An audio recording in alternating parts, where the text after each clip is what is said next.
thinking about it. You ain't gotta explain yourself. You love who you love. That's why Uncle T don't. But hey, that's serious though, for real. Cause the harsh one with the harsh one. I work with a guy, and he dates a white woman now. So we had another white lady to come in and work with us, and he usually would, talk to me and stuff. That white lady got there, that man, you would have thought I was nothing. Even though it wasn't like that, but he just totally tuned out. Like, oh, yeah. I was like, I wasn't even answering no more. Uncle T, just back away. I'm not going to win this back away. Even though I don't agree to it, I mean, that, do what you... You don't agree with what? I don't agree to interracial dating. well, I'm racist. That's exactly what it is. That's my preference. But that is a racist preference. No, It absolutely is. Would you date? Do you date tall women? Do you date short women? Do you date whatever women? My wife is actually 6'1". My first baby mom is actually 5'4". I don't care as long as she born with a vagina. I don't give a damn. I have a preference. You think white women don't give a damn? But to say you don't like interracial dating, I said racist. Let me rephrase it. You told her you date white women. I prefer to date the Hey, you stop talking. What the hell? You can't tell. That's how you know you date white women. And they gonna change it. That's how you know. It does. It's okay. We look like pickle here. It's like pickle here. I don't have a problem with the opposite. Just bring the white lady up. White women talk less. Do you want to take it? White women talking. Yeah. You come home at 4:30 in the morning. What's up, baby? Nah, that's not necessarily. I'm sorry. I don't give a fuck. AUMA Radio. Take care. Voice. I'm taking your hands on it, man. Barzz. LA, I'm glad you're the better. I just had to play that on social media. I don't give a damn about that. Yeah. I would have won $1,000. I would have $1,000 I wanted to play. You gotta play bad for the That's I mean, it's my team. It's my whole time. Plus, I had some heartbroken feelings because I had emotional. You ain't got no choice but to be heartbroken. Yeah. That was a horrible loss. I woke up in the morning, my beautiful daughter laying next to me. My Cadillac still. Come on, we came back and got on that ass. I'm good. No. So you went to Brady got in that bitch like. No. What happened was the Falcon defense broke down. No, what happened was the Falcon offense stopped No, producing. the Falcon defense broke down. Brady got to the Offense stopped producing. They work. They were out there truly to them. But the thing about it, how in the world do you stop running free? When you're running, they did not stop the run. Why would you stop running the ball? I'm like, hopefully, maybe You gotta keep Julio in that game. They were doubling Julio. You gotta get that ball. Julio gonna play over everybody. Hey, Matt Ryan was throwing the ball in maximum coverage. He was throwing it to Hooper. Who the fuck is Hooper? He throwing to that white boy every time. His completion rate was like 96 though. Because he kept throwing it to Hooper and Freeman and I think Freeman should have done You say he threw it to Julio once? Oh, they running. And that running game would have me scared. I'm like, every time them niggas ran the ball. He was gone. But come in the second quarter. They did not run. You can't do that again. You do not. Guess what? You do not. Second quarter, yes, they did. They stopped them maybe like twice They in the snapped second that quarter. line twice. They stopped playing that like 3 times. Now you got to Julio. Stop. I was like, hey, Illuminati. Hey, put the first string out. Man. Put the first string out. Go ahead and put the Illuminati team in. They was like, all right, coach. Came back and won that shit. Turned up on the leg. So did you win? I think they went and got her name. They got her jail and all. They went and got her name. They got her jail. Yeah, I do. I need a $50 money order and a $39 money order. All in your pockets. One for the application fee, one for the whole thing. That's why Uncle T did white women. I knew you was gonna say that. They'll be all in their pockets like, Susie Wentz, look at him. Black woman, he all in his pockets already. He's like my son. Yeah. You know what he gotta do? He gotta apply for the application fee, $39. You ain't got to explain. $50. You ain't got to explain as a black woman. You ain't got to explain. No. You ain't got to explain. Angry black. Uncle T, if you introduce me to some of them docile white women.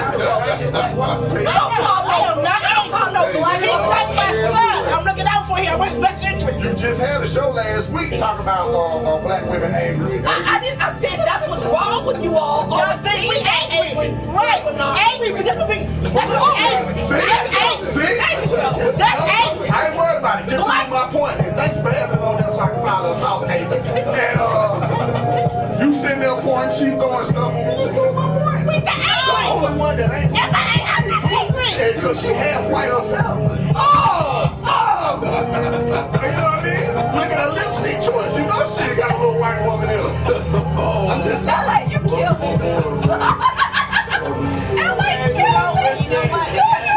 I'm gonna allow him to continue on with his thoughts. I'm not gonna respond. I'm not responding. That's fine. Please. I'm not gonna respond. I'm gonna show you a non-angry black woman. Thank you. Like, prove the stereotype. Right.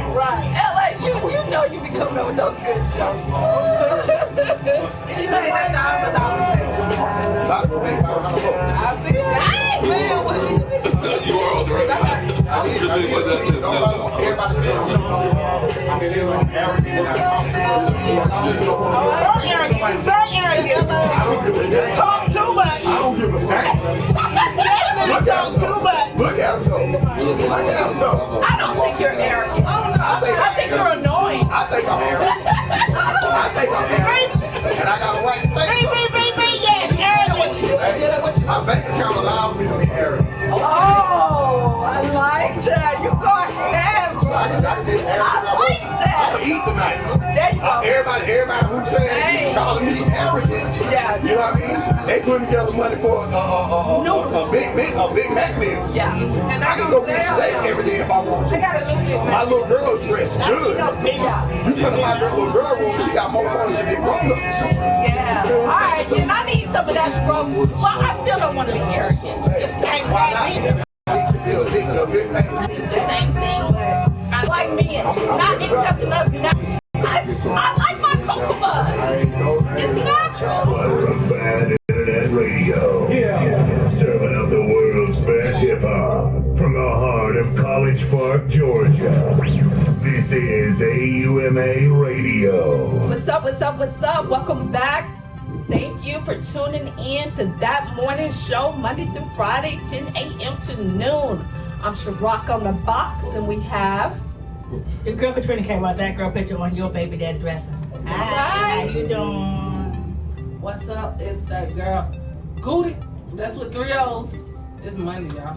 I see. Able to leap tall buildings in a single down. Is it a bird? Is it a plane? Is it Atlanta? Rise up. All right. Yeah, Anton Donaldson coming through visit. Just happened to be here. Appreciate you all having me, and looking forward to continue to chop it up in the second half. Yeah, that's what's up. We have been really talking about, Uncle T.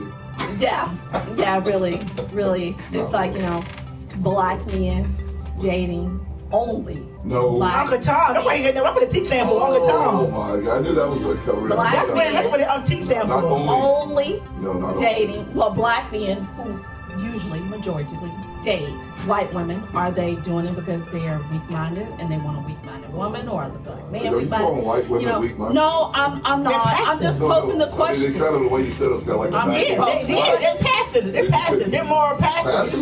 You just gonna broad stroke them all like that? Because I don't feel that way, but The I'm majority of them are real passive, So you must not and know they the want the white threesome. They're like, oh, it's okay, you dated my ex-boyfriend. You ain't dated my ex-boyfriend. I don't care. We've been dating 10 years separated. You ain't dating him.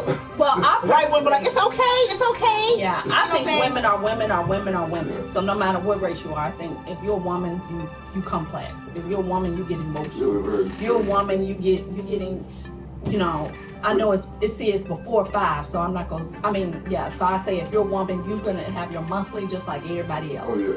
So I think all women are the flashes same. going. Let's not talk And I about do that. think that men tend to date other races because they think they are getting away from the typical black woman, but you're not. All women to me are the My same. mother was a beautiful black woman. Thank you. Amen. That's what I'm married 2 saying. white women though. So what that shit I didn't marry them because they were white. I mean, you got Asians and whites. You got blacks and whites. So why don't you marry the one you were? How old are you now, Uncle T? How old are you now? How old are you now, Uncle T? Native American and blacks. How old are you now, Uncle T? Go me? Yeah, how old are I'm you? almost double nickels. You know? Okay, so why would you marry the woman you with now?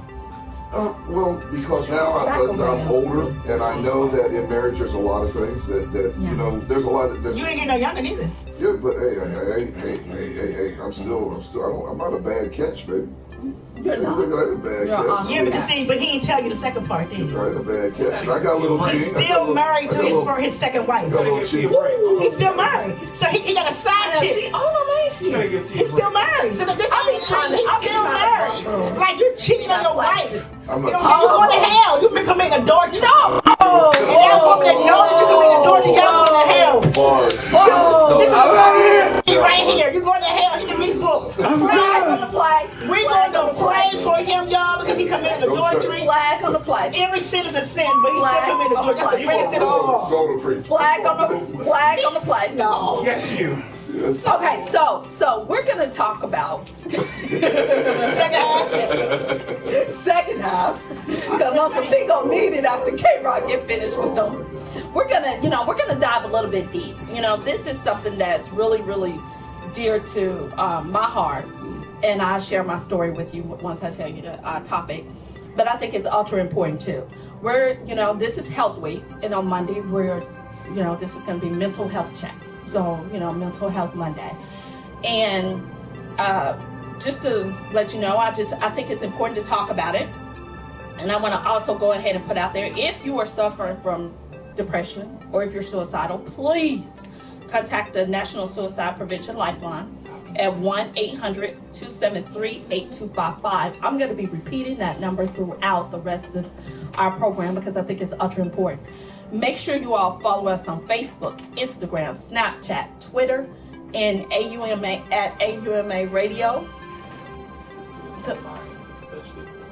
Okay, I have my co-host who said it that the suicide line is especially for the Falcon fans, and I think it's important to put that out there. Maybe some of them are still on watch. Give us a call at 678-408-0349. Talk about it. It's good to talk about it. It's good to talk about your woes. But also download our app. And but let me share something personal with you all for a brief moment. I suffer from not a mental health disorder, but a personality disorder called borderline personality disorder. But in my family, mental health is huge. I had my grandparents, my great-grandparents, my dad, everybody, has a little suffering from it. And also, I once suffered from a deep depression where in 2003, I tried to commit suicide. Thank goodness it didn't work. And thank goodness the TV teaches you the wrong way in cutting your wrist. So I completely did it all wrong, thank goodness. But it's because of my personal walk with it, because of my children's personal walk with it, because I also have a son who is diagnosed with schizophrenic and bipolar. So it's in my family.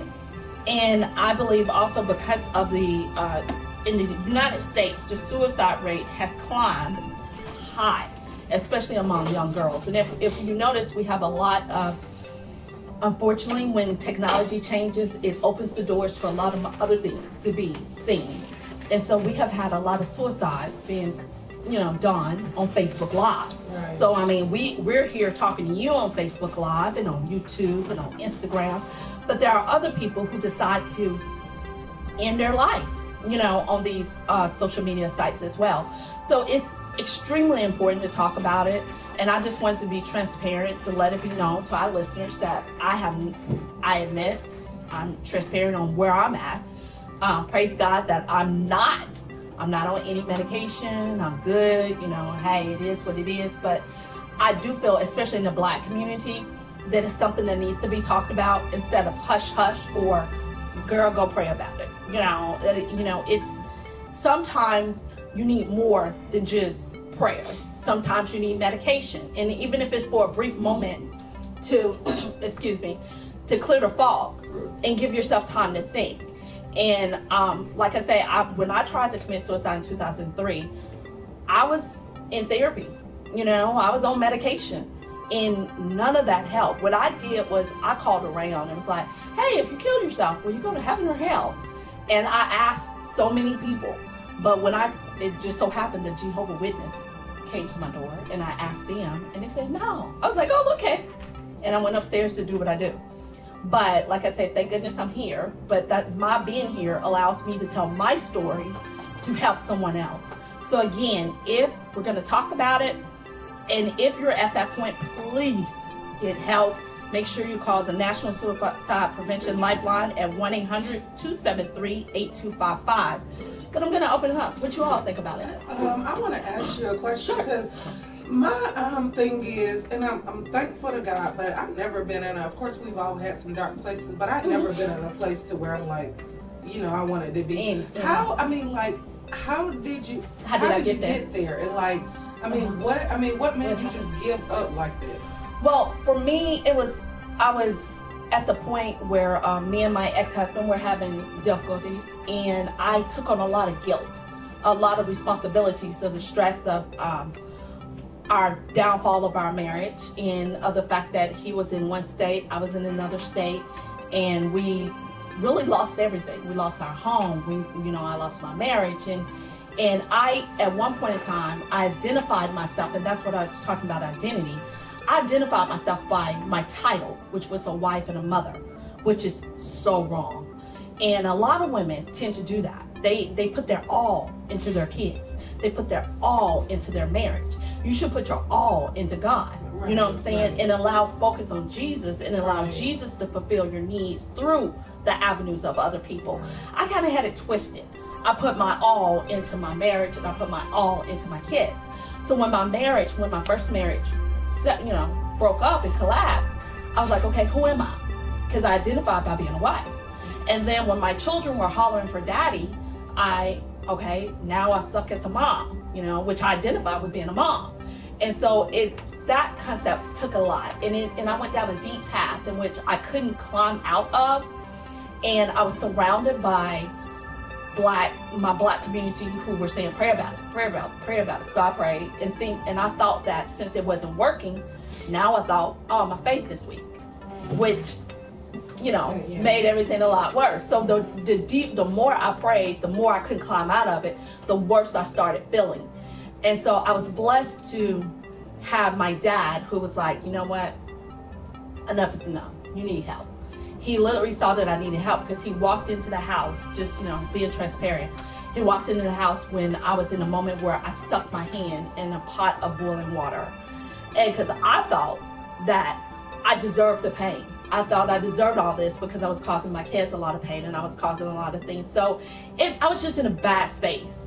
And I was around people who were praying for me, but I wasn't grabbing on and praying and having that faith. I needed to clear my head.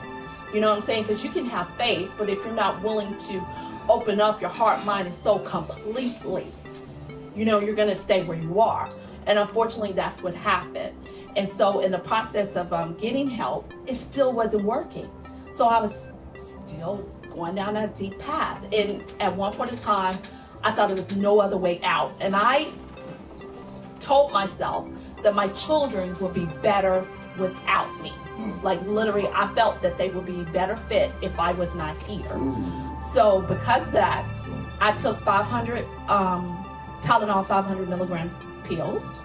And then I slit both of my wrists. I did it the wrong way, thank goodness. And I just took it on. I just accepted the fact that this is it. This was it. And I literally, my ex-husband saw me take the pills. And he was like, "You're so stupid," and he just walked out. And I figured, oh, okay, this is just really it. And so I was prepared to call it quits.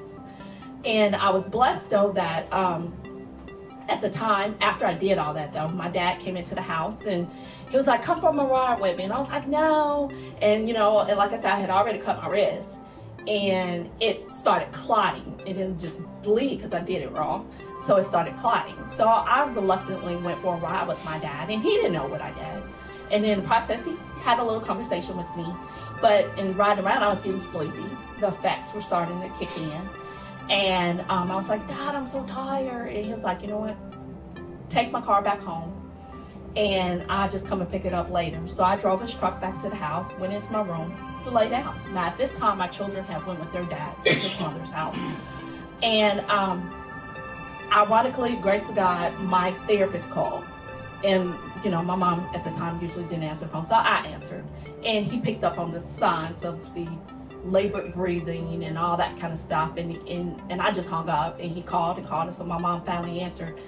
And I guess he had a little talk with my mom. My mom ran upstairs and, you stupid, you this, you that, you know, because she didn't want to believe it or didn't want to accept it. So my dad, she called my dad, because my mom's like, I ain't taking a stupid cell to no hospital. You know, you just gonna die. Da, da, da, da. You know, my mom was old school. So my dad rode his bicycle to the house to take me to the ER. Still wasn't in total, you know, acceptance of what I did. So he took me to Quick Care. And they were like, you know, if that's what she did, you better take her to ER. So, you know, the close story, I ended up being in ICU for a month and a half. And I literally almost, you know, lost my life. My organs began to fail, you know, because taking so much stuff. And even to this day, I can't take a high dose of that because the fact of me taking all that did some damage to my liver. So I can't take Tylenol anymore. But of course, I had to spend a couple of days in the, you know, hospital, in a mental hospital. But once I got there, I have to admit, I was like, hold on, why ain't that crazy? You know, because I saw the. I'm gonna start using my sound effect with you too. Now, tell me the story. I feel bad. Now I feel guilty. That made me feel bad. This was her sound effect every time she talked. I'm playing for you. So now I can't do it no more. Now I feel like I feel guilty. No, you know what I'm saying? I'm good. No, I can't do that. Knowing that story, I can't do it. It's not unusual. Everything that you went through. You know, first the word says the battlefield is in your mind. The word tried to warn us that there is mental illness. Yeah, there is mental illness. Even when Jesus came over, the man he had said he had demons, or he had legions. And you know, he was screaming. They said that he was screaming around, running around, tearing off his clothes, and running into graveyards and talking to himself. Right. What is that? Schizophrenic. Right. You know, they may not call it. They said he had legions, and a lot of us don't understand when somebody's sick. A lot right now, you know, the black community, like you say, old school. They don't get help because we're so hardcore. Right. I mean, you know, 20% because of poverty. There's reasons why. Because of poverty, one thing, we're more likely to have psychological problems because of the stress of trying to make it. You know, you have and you know, location. You know, all these play into this. And that's what we're doing today. We're bringing awareness. So you ain't unusual. Although you ain't unusual. Your story ain't bad. But if the devil would have took you away from here, you didn't have that chance to tell your story or be here now. Life is a chain of events. And first of all, you know, I just want to commend you for sharing this story. I think there's a lot of people out there that need to hear this to let you know.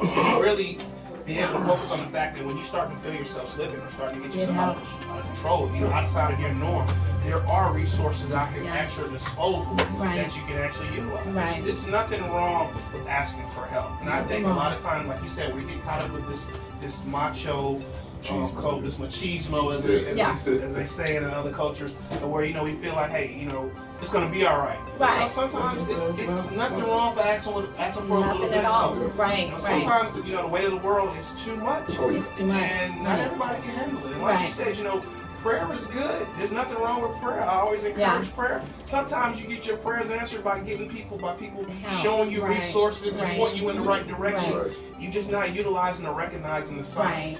So there's a lot of good things out there, a lot of good resources out there, a lot of good organizations. One is called NAMI. It's called the National Alliance on Mental Illness. They provide good services. They work within the community that individuals can reach out to and work with and deal with, and you know, kind of help with the issues that you're going through. That's good to say. Google it. There's that AUMA is here. You know, we're here to educate too. You know, but what gets me, and Barzz, you might be able to relate with this, is that we now use the prison system as the hospital. You know, and why did this? You know, it's not just free, but you know, you institutionalize a person, and now, you know, he does have mental problems, mental issues. A lot of them do have mental issues. So I think that's totally wrong too. I think that we really need to step up. President Obama, we miss you, man. Yeah. We miss you, dude. Yeah. I read a story, it was kind of sad a little while ago. It was about a young man who was a schizophrenic, actually. He tried to commit suicide. And through the Healthcare Act of President Obama, he was getting this treatment. And him and his mother, now, they don't know what they're going to do. Right. They have no clue. And this kid tried to commit suicide, beat his parents up, and was going through this. And then once, you know, we had the healthcare system come in, he was starting to get treatment, which was a good thing. Yeah, and that's the thing. Treatment is extremely important, and a lot of people are suffering in silence and suffering alone, and it's a lot of support groups out there. And I think it's important for people who are going through depression or mental health. And I mean, it's so broad, you know, whether you're dealing with a deep depression, whether you're dealing with schizophrenic, bipolar, you know, whether you're dealing with a personality disorder like myself. It's just a matter of, you know, it's okay to need help. It's completely okay. And like you all said, we tend to take on this superwoman or superman mentality and feel like, I don't need it. You know what I'm saying? And it's okay to need it. And it's okay that when, like, even with me being a cancer survivor, I come across a lot of people who get depressed because of their diagnosis. And like, even when I was diagnosed, instead of getting depressed, I got encouraged to live life to the fullest. And I got encouraged to grab on a little bit stronger to my faith. And I had a lot of, you know, home health nurses who would come and of course they would come in to take care of me and stuff like that. And about time they got done, instead of me pouring into them, I mean, instead of their pouring into me, I was pouring into them. Because I was like, you know what, my God is good. Because all I could say is, I survived a suicide attempt. I know I'm going to survive this. And then it's even, my whole thing too is like, there are people who don't survive the cancer. That does not mean they didn't pray hard enough. You know what I'm saying? There are people who go through certain things, and especially in the Black community, we put so much pressure onto your prayer. You know, there is life and death. I mean, you live, you die. It is what it is. And the closer you grab to get to Jesus, the more the devil is going to be coming at you. He didn't want to die. Jesus didn't want to die. He wanted to live. You know, he was praying in the Garden of Gethsemane, and he was like saying, "Hey, Father, and what's up here, dude? Hey, take this thing away from me. You know, I don't really want to go through this." You know, he was scared. Stuff out there. He was scared, so it's okay to be scared and know what's going on. But like you're saying, one big thing, Mr. Rock on the box, you know, that I love is that you said something very important, something that I really believe in, is you were renewed in your mind. The first thing out there, you know, realize that you have a problem. Think that you may have a problem. That's right. The next step is to be renewed in your mind. Start saying, hey, if this is the problem and I'm beating my wife, or I just feel funny, that say, I got a problem. The next one is to say, what am I going to do about this problem? Am I going to proceed in this? And you change generations. Right now, you have 2 beautiful kids. You know, you have 3 beautiful kids. I'm sorry, and you have a great husband. You have a great life. You have a great career on the radio. What you're doing with your family. The devil wanted to destroy that. He did. Negative. I don't care what you call it. You call it the negative of the universe. You can call it whatever. Just like back through history of the Bible, which we study. He wanted to destroy Moses. He wanted to destroy Jesus. He tried all these things, and he wanted to destroy you. So you're out there. If you're going through something, you know that what's going on in your life. That's right. Get some help. Get some help. And my wife, Shalon, she's a mental health therapist. And we invited the wrong person now. Well, we're so glad you're here. We're so glad you're here. But I mean, just being able to have some dialogue with her through over the years, and you know, some of the stories and the cases, individuals that she deal with, the age range is vast. You know, you have to be talking about little kids, you know, in grade school all the way up to, like I said, through adults that are dealing with these mental issues and not sure how to really deal with them and feeling like they're by themselves. It's nothing wrong with admitting that you're vulnerable. That's right. That you're exposed. That's right. That, hey, you know what? I identify that there's some sort of issue or problem going on, and I have to reach out.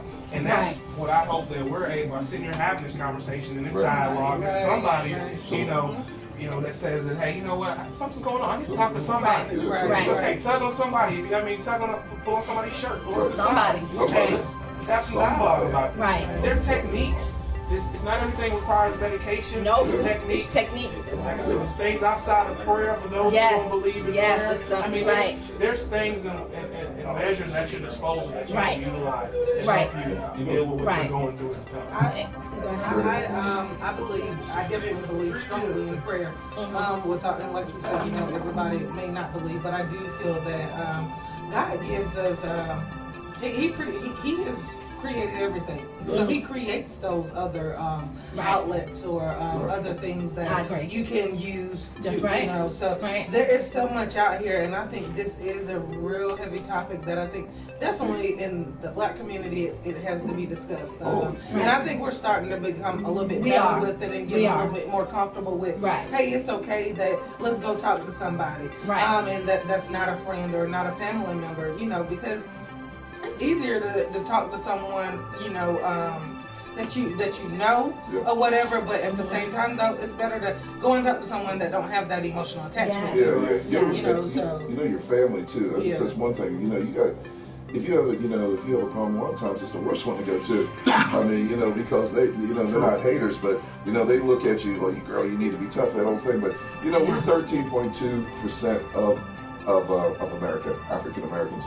And we're 16% diagnosed in that as being mentally ill. And that's 6.8 million people. I mean, that's bigger than what they say, Chicago, Houston, and Philadelphia. That is a lot. We have power. I'm telling you, the African American community, if we go ahead and think about these things, we have power to heal. We have power to heal.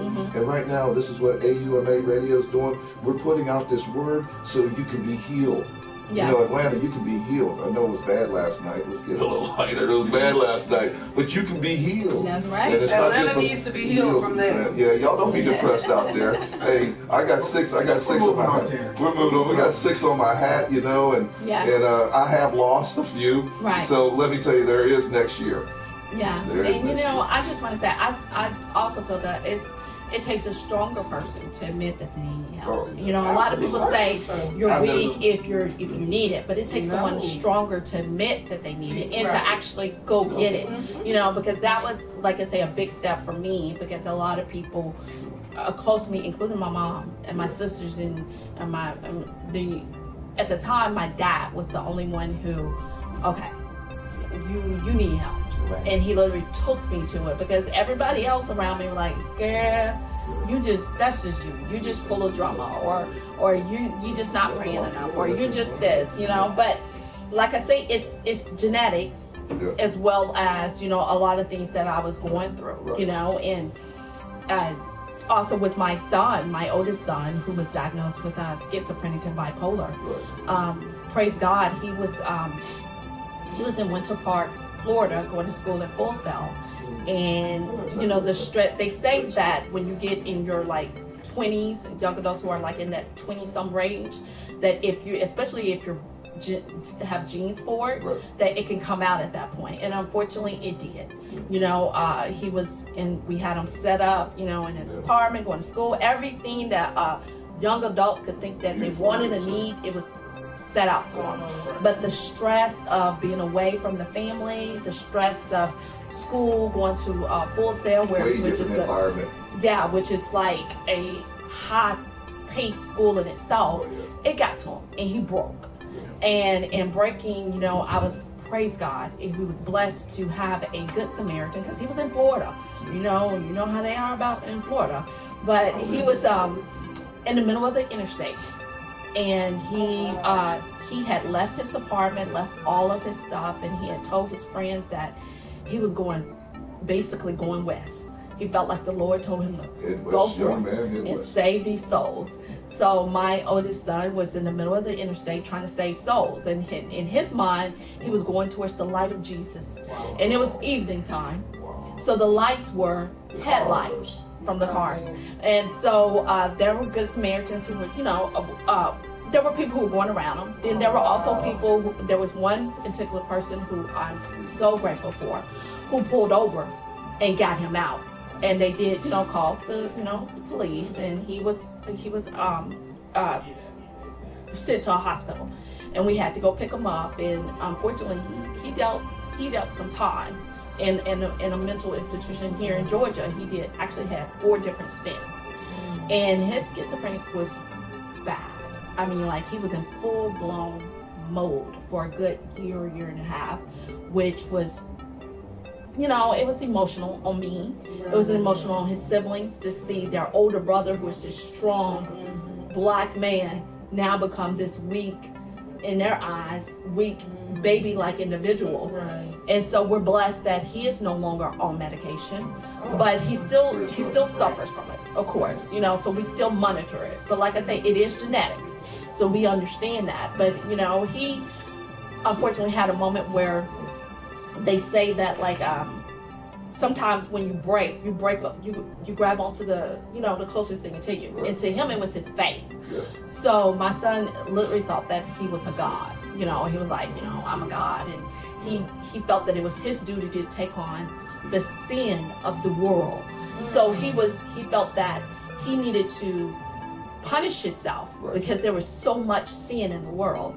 So he would, whether it was hitting himself, whether it was self-inflicted wounds or whatever, he felt like, that's what the Lord wanted him to do.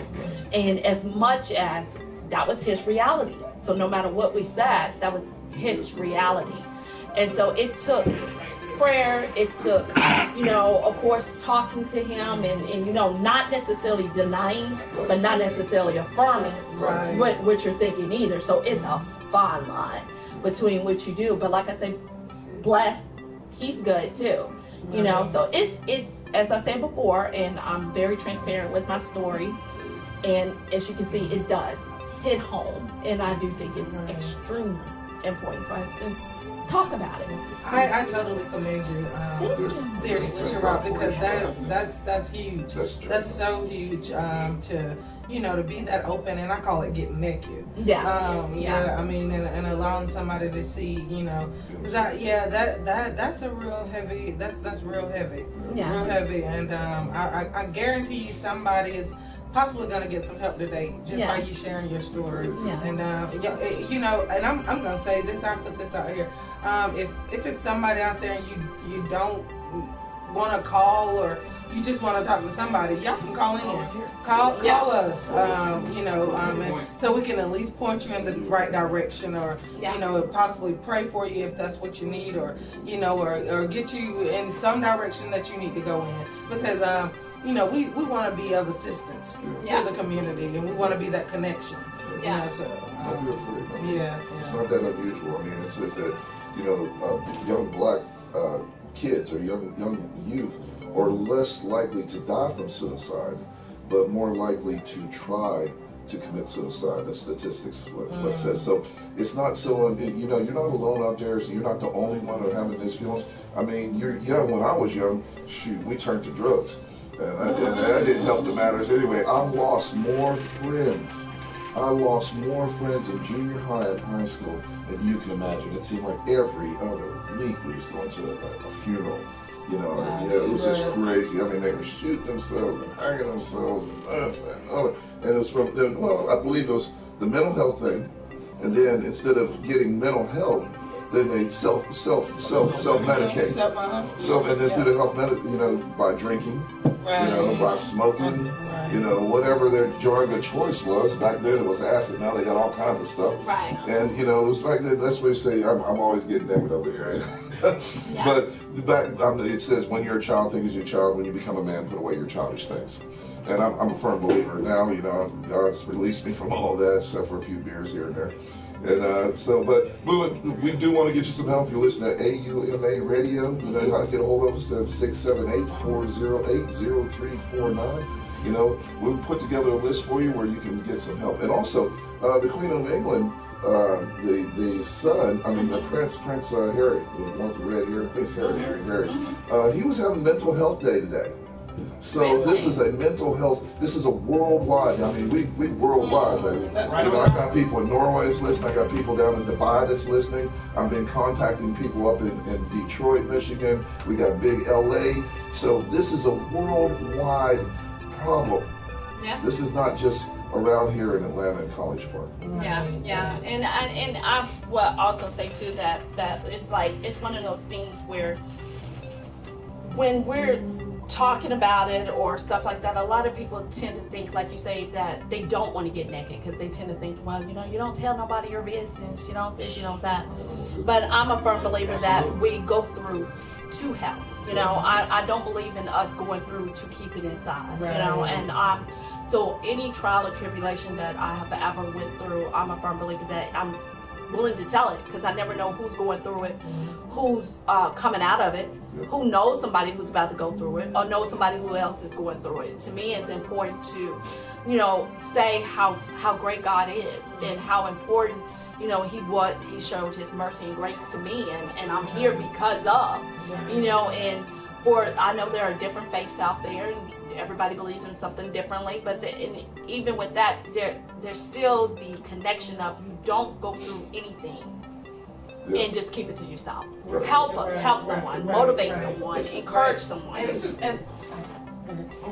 mean, especially now, this is the day and age where everything's on social media. You can put everything else, the rest of your business out there on social media. You can definitely reach out to someone confidentially and get some help. I mean, so I mean, we can put other little things out there. We want to share every other little picture, you know, every other little event that's going on in our lives on social media, on Twitter, Instagram, Facebook, what have you. I mean, you definitely can go out here and utilize the resource and talk to individuals about yourself and sustaining your health, mentally, physically, or what have you.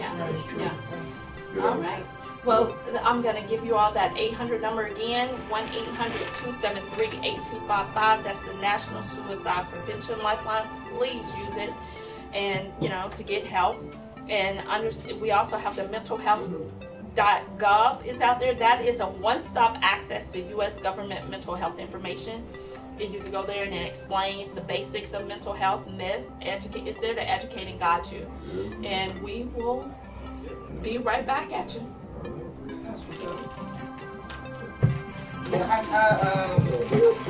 I was just gonna say, I think the whole thing of this is what I always look at, and that's why I ask questions like, how is it, like, what was the reason? How did it get to that point? Because after working with the women's domestic violence, because I was like, and you know, nobody expects you to end up in this place. So that's why I'm like, how do you end up? You know, I always ask that question because you just never know. You know, you just never know. For me, it wasn't something like that. It's a gradual process, you know. And like, cause I was 14, my first husband was abusive too. Emotionally, mentally, physically, and but we were married for 12 years, so I, you know, withstood all that for 12 years. But it was him chipping away time after time, like myself seeing of getting me to the point where I felt like, you know, this was it. I mean, it literally got to the point where when I was going to therapy, that the therapist would be like, yeah, ask me questions, and I would respond. It would always be on perspective from my ex-husband. So it got to the stopped the session where he was like, that's it. He said, you've been telling me what everything, how you're answering is what your husband would say. He said, but what do you think? What do you feel? What did I was like, oh no, I never thought about that. Because my whole aspect for 12 years was how I felt as a wife or how I felt as a mother. And that's why I think it's important for women not to, you know, you have a lot of women when their kids get older and they move out, they go through this empty nest syndrome and they feel like, oh my God, who am I? Start down and be, oh, you are, first you're a child of God above anything, you're a child of God. then yourself, you know, and then your wife, and then your mother, and then your daughter and your sister. So you're a lot. But so if any of those things happen, it doesn't completely destroy you because you have first the foundation of child of God, period. You know what I'm saying? And so with me, that was what I didn't have. I didn't have that. I was raised in the church. You know, me and my husband, my ex-husband, by the way, we went to church. We were best friends with the pastor and his wife, but I still mentally and spiritually, it wasn't, I didn't have that strong foundation that I needed.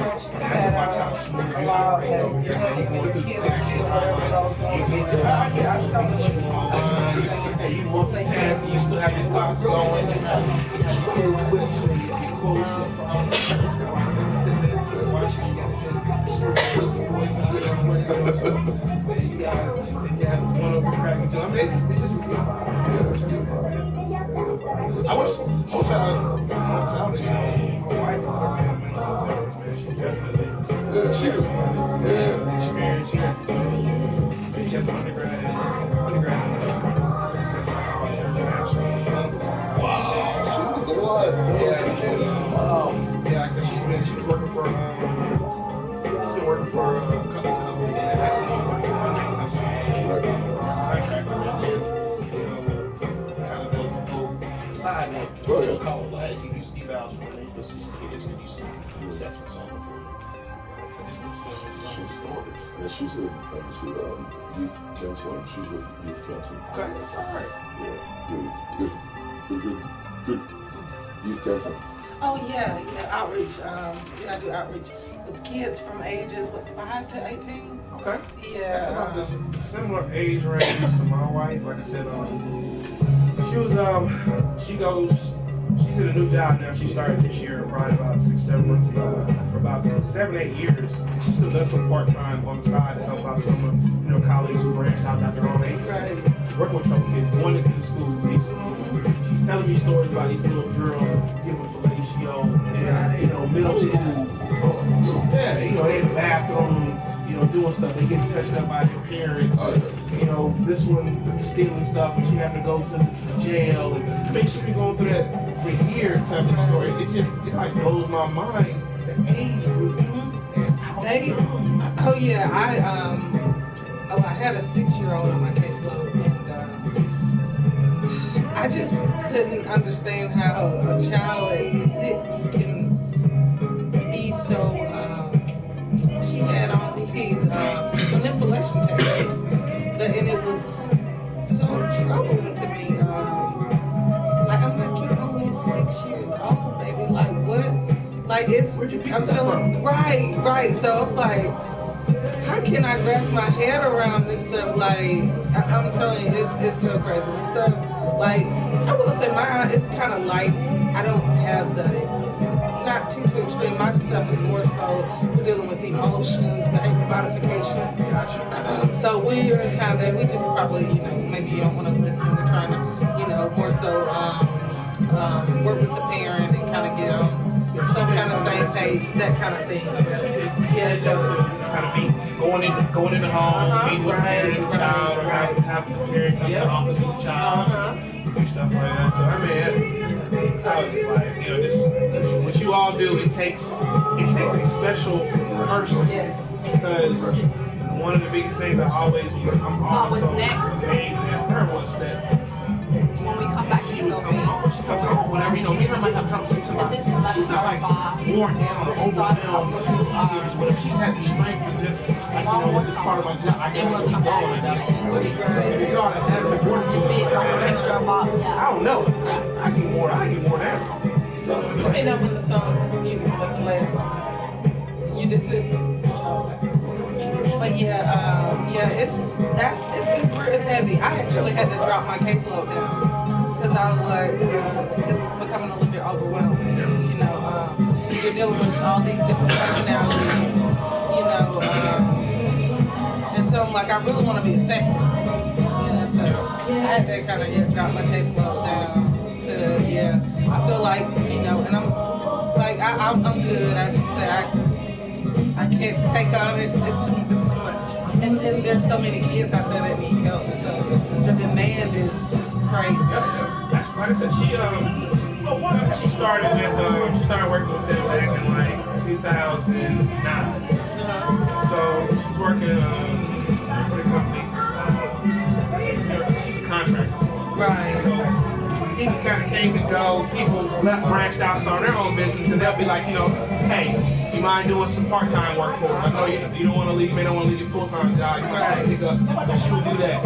And somebody else may be like, hey, can you go over here? I may not even need you part-time. I just need you to go, maybe you go knock out these couple of case assessments for me for like $2,000 or something. She's like, oh, okay.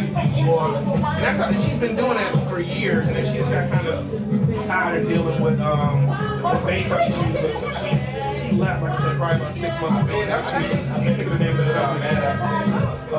Amerigroup is what she's working. Oh, okay. Working for Amerigroup. Yeah. She still does part-time assessments. Right.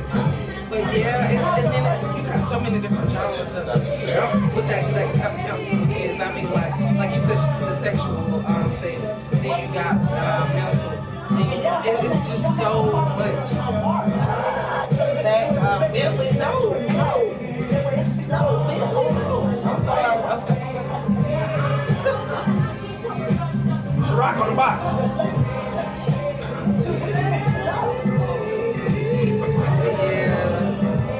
Oh, Bentley, I'm sorry. Yeah, Bentley just all over the place. Hey, appreciate y'all having me. That's my work. And man, like I said, appreciate you sharing that story. That was real. Yeah. Turn up. I know her story is serious. Yeah, most definitely. Serious. I came from the era where, a lot of our parents like, man, let's suck that up, rub some dirt on that. Shut up. Yeah, I got a problem. I don't want to do nothing. You better rub some dirt on it, rub some grass on it. Yeah. Suck it up. And I was telling her too, like, because so many people, I think that whole thing of this don't just happen, like, or it's not so that. How did you end up, that kind of thing, and that's where I'm like, and so I work with domestic violence. I worked in the shelter for close to 4 years, so I ended up with that whole thing of, dang, these people didn't nobody just woke up and said I want to be beat up, or you have to really kind of get in a place where, you see, like it's crazy. I'm like, nobody just end up there. So that's my whole thing. I started trying to think about it differently. It was one time, like my job, had a boss who was just really getting on my nerves. He was constantly overbearing, on my nerves. I had issues. So I said, you know what? I started documenting this. I said, look, That's a good song, a feel-good song. Shrink. Right. I can't stand work life or whatever. So it wasn't really in there to me documenting, kind of like documenting the record thing. So but I ended up going and seeing it like 3 or 4 times. I mean, we talked about that a little bit, and we got to talk about this other stuff. And it was just like good, just talking to this random person. And I'm able to talk to her about stuff, different stuff. And she somehow, switched into this person like Drew. And we ended up talking about that. And so, before you know it, I'm walking out there and it was like, hey, look, I want you to take Thank you all for tuning in. Try this out and do this. And it was just beautiful.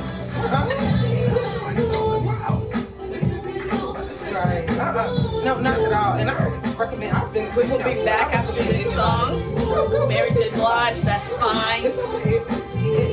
We all go through things. It's just you feel like you fall down and you really can't. When we come back from break, we're going to be talking a little bit about that kind of thing. And especially you got different cycles of life as you're growing, and especially if you're trying to evolve and move forward, you're gonna go through some stuff. So it's definitely, I recommend to anybody, especially with my mom. Check us out 63 years Friday, old. 10 a.m. That was one of the best things. AUMA Radio. She started singing. Thank you. Bye-bye. She's from the era where we don't do that for real. And she was really excited about. I'm talking about. She was like, I'm so glad I'm going to my counselor today so I can talk about y'all. But she was, We're going to go back after this song. And then we'll bring us back up.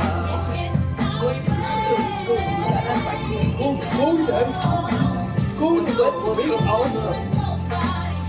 the game tonight. What's it going to work?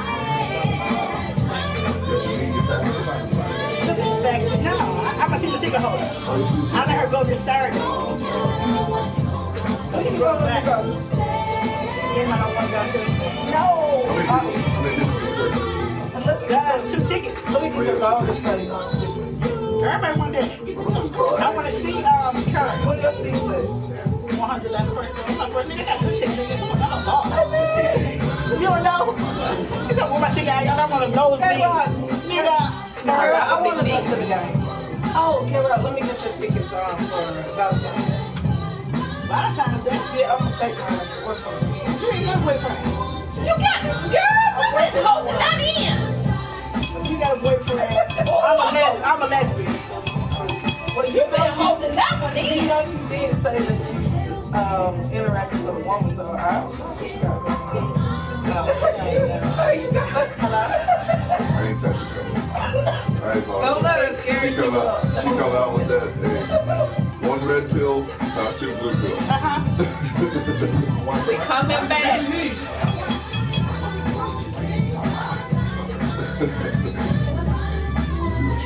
So y'all already know it. I got it. So good when we come back with the sports.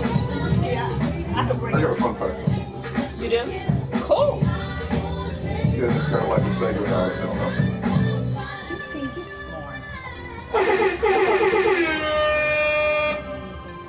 What up? What up?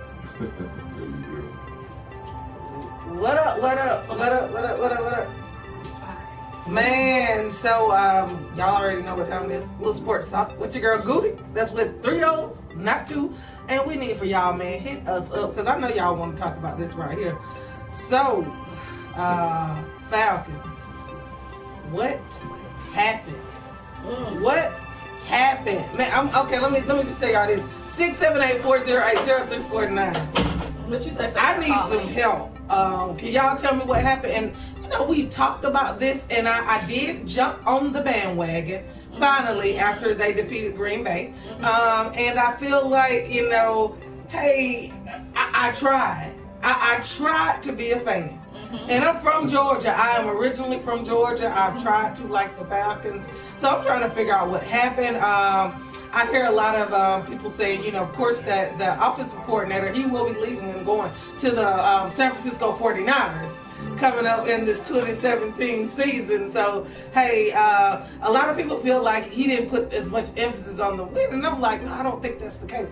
But I do feel like they should have kept giving that ball to Freeman. I feel like he should have did a good bit more running. When the run game really wasn't being stopped. They did stop it a few times in, you know, that second half.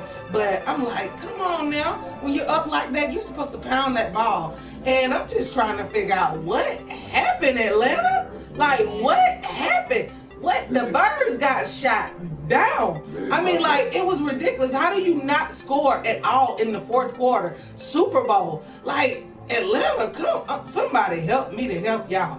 And you know, it's kind of, it's crazy. And I have told people, you know, like, I'm like, man, I try to be on that Falcon side, try to ride with them at the home team, but it's really like being in a domestic violence relationship. They will build you up and beat you back down, like, for real. And I mean, I'm sorry, man, but it's sad, man. I'm like, man, it's so crazy. So y'all know it was all kind of, the city was like off the chain, like ready to do it. Like, I'm talking about all kind of things been in preparation for Atlanta winning the Super Bowl. This was their year to do it. This was their year to do it.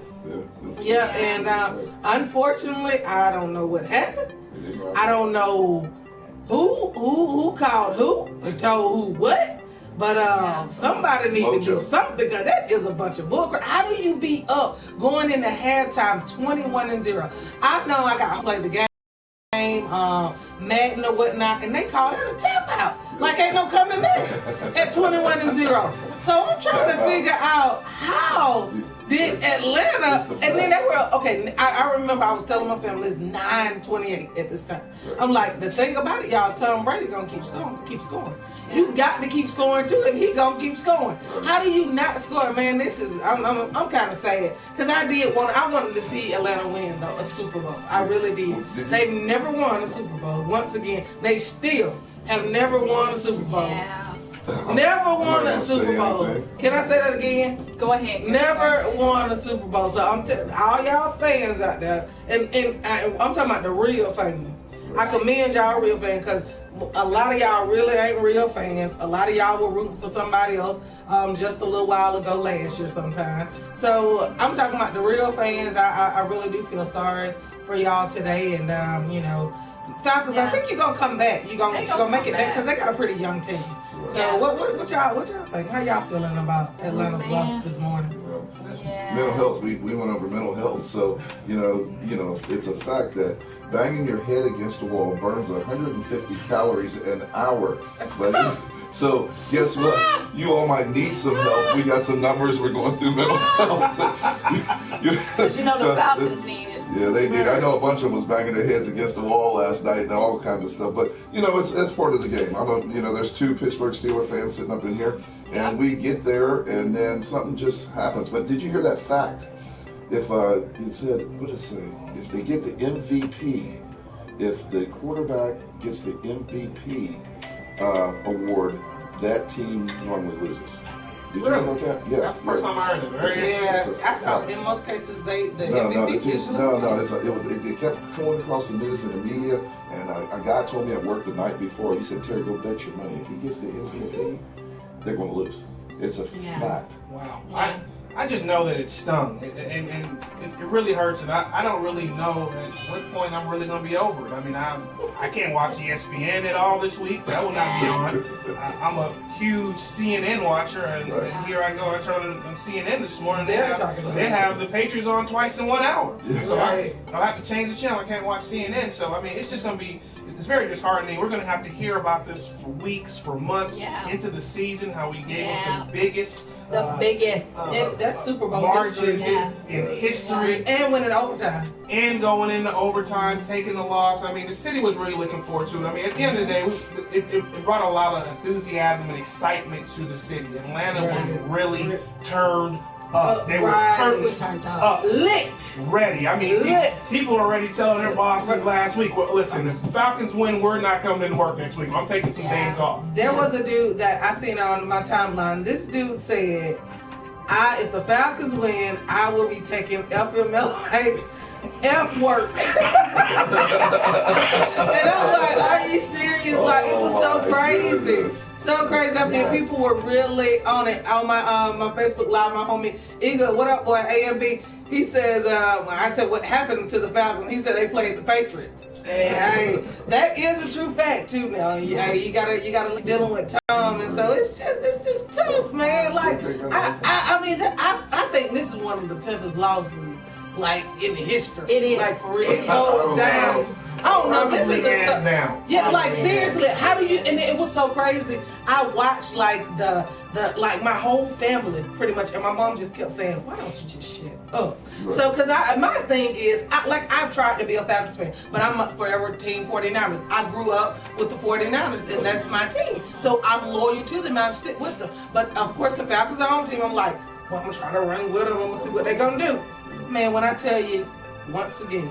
Yeah. They proved to me why I don't roll with that side. Yeah, I was with you on that because I'm a Steelers fan, but I was definitely rooting for the Falcons because I thought, I ain't going for no Patriots and they the ones that knocked my team out. So I was on that Falcons bandwagon for a moment and sitting there,